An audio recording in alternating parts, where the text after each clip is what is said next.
brotherly love, the birthplace of America, the city that loves you back, the cradle of liberty, the city of first, the P.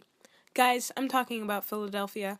Philadelphia, founded in 1682 by William Penn, is home to more than 1 million people of different cultures and backgrounds, even some celebrities too.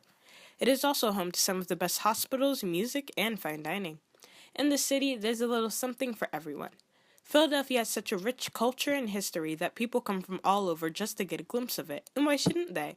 After all, Philadelphia played quite an important role in U.S. history. In fact, that's exactly what we'll be looking at today. My name is Ashley Ray, this is Sunday, May 15th, and today we will see the role Philadelphia played in U.S. history and some of the things Philadelphia still offers the world today. Okay, so what came first, the chicken or the egg? Well, in this case, the chicken. When William Penn received the land grant from King Charles II, he named it Pennsylvania, which translates to Penn's Woods, an appropriate name seeing Pennsylvania is mostly woodland. But that's not all. William Penn also founded Philadelphia. The name Philadelphia is actually Greek, Phileo being the Greek word for love, and Adelphos, which means brother.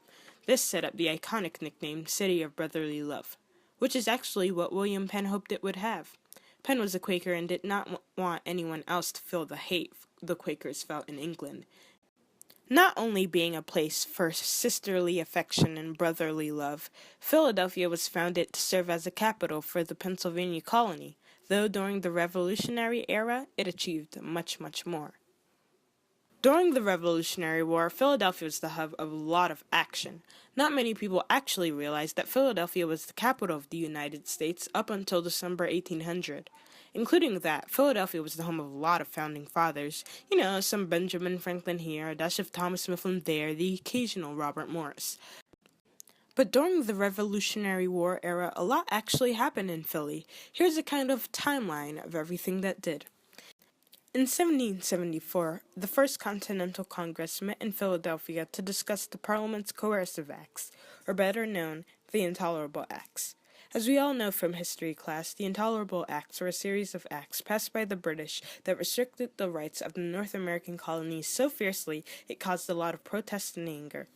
Later, in 1775, the Second Continental Congress met in Philadelphia, where they discussed what had to be done with the attacks made from the British.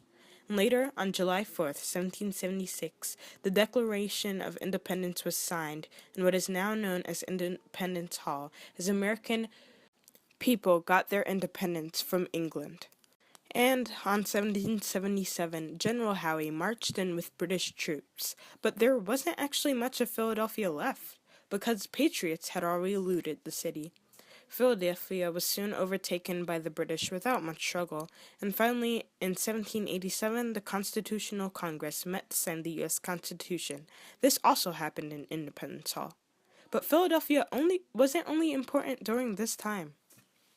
Now, as I'm sure you remember, another nickname for Philadelphia is the City of First. That's because a lot of firsts happened in Philadelphia. There's a long list, but I will try to touch on a bit more of the important ones.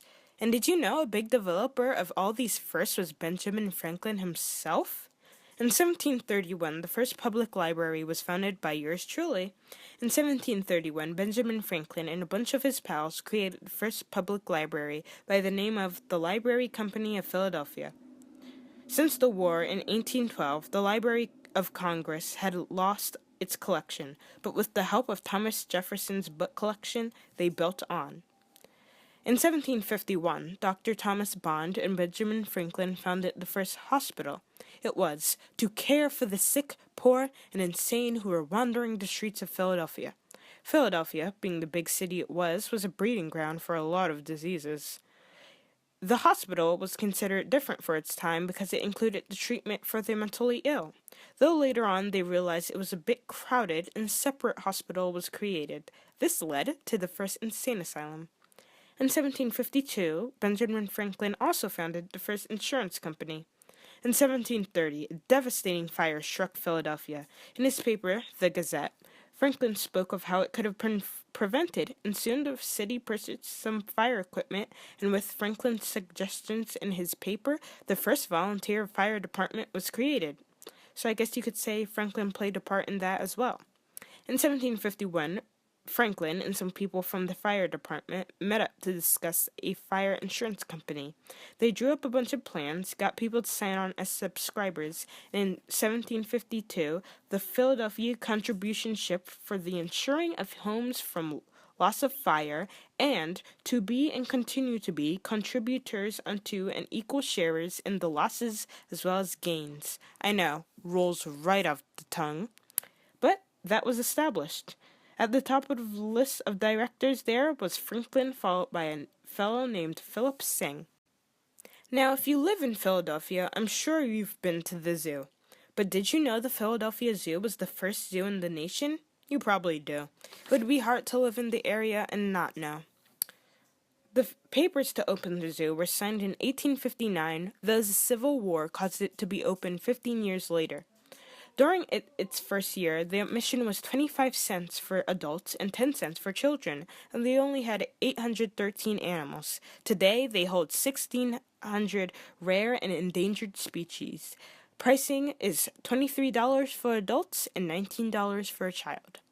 But other than that, Philadelphia had many other firsts as well, including the first bank, first ice cream, first soda, first ice cream soda, and a little on the darker side, the first penitentiary. As you can see, Philadelphia was the birthplace for a lot. Today, it is still known for a lot of impressive things. As I've mentioned before, Philadelphia is a big melting pot of different people and cultures. This is probably why the food here is so different and diverse. Philadelphia has many different styles of food. Just taking a walk through South Philly could turn into a culinary adventure. Philadelphia is probably best known for their cheesesteaks and soft pretzels. They are both very different types of food, right? Just another example of diversity in Philadelphia. The famous pretzels that are such a part of Philadelphian culture actually originated in a city west of Philadelphia, Lititz, Pennsylvania. A baker learned the recipe from a hobo and then told his apprentice, who opened the first pretzel bakery. Philadelphia and Lititz had a good trading relationship, and soon the food became a part of the city itself. Another great example of food diversity would probably be Reading Terminal Market. Reading Terminal Market is probably one of the best examples of all the diverse food styles in one place. Reading Terminal Market, established in 1892 at 12th and Arch Streets, is the nation's oldest and still operating farmers markets. There you can find Denick's roast pork and beef, which has gained the title of best sandwich in America. Another exciting dish to try would be Beck's Cajun's Cafe's fried mac and cheese. They're rolled into balls with an excellent coating that you just gotta try. Throughout the years, Reading has been named one of the greatest public markets of the century. Another interesting place is John's Roast Pork. Recently, I mentioned the cheesesteak, no duh, was one of Philly's signature dishes. Well, John's Roast Pork could have the best cheesesteak in the city. Located on 4th and Snyder, John's has been around since 1930, and critics have called their cheesesteaks scarily close to perfect. I won't bore you with the details of how the beef is expertly seasoned and grilled. The cheese and onions are folded into the meat while still on the grill, so the end result is so flavorful and cheesy. You'll just have to trust me.